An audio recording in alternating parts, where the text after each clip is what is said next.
Hey everyone, I'm Jonathan Jared Soppy right here in the HNN Digital Center, and this is your See It Now News Brief on this Wednesday, November 16th. Well, there was some electrical problems at the Hilton Hawaiian Village. I swung by there on my way to work, and here's what I found out.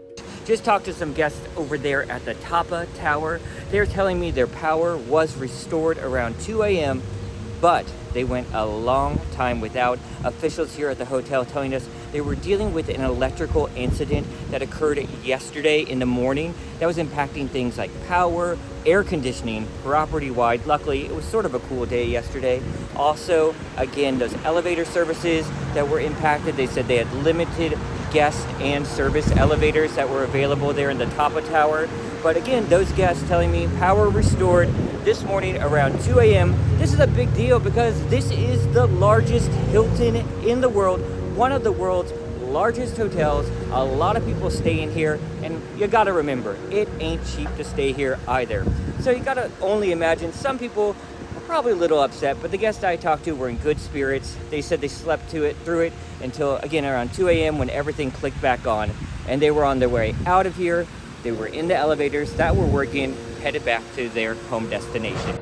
Let's get to another story. Community members and transportation officials spoke in front of the Honolulu City Council yesterday on the struggles of the handy van service. The federally required service is for those with disabilities who can't ride the traditional bus. Users can call to be picked up for a ride, but currently it's estimated only about 40% of calls to summon the service are answered in a timely fashion. Officials say it's partly due to the challenges brought on by the pandemic. We've been working since 2000 trying to get more handy vans for more people to ride. We need the help, please. It's a serious problem, and we have no solution. Our status quo is not acceptable.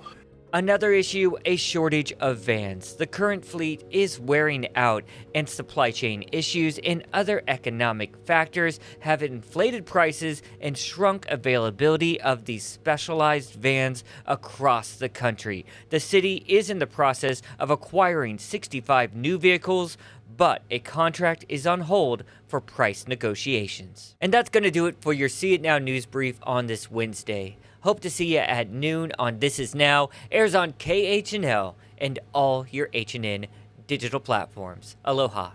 This See It Now digital news brief is sponsored by Long's Drugs, bringing our heart to every moment of your health.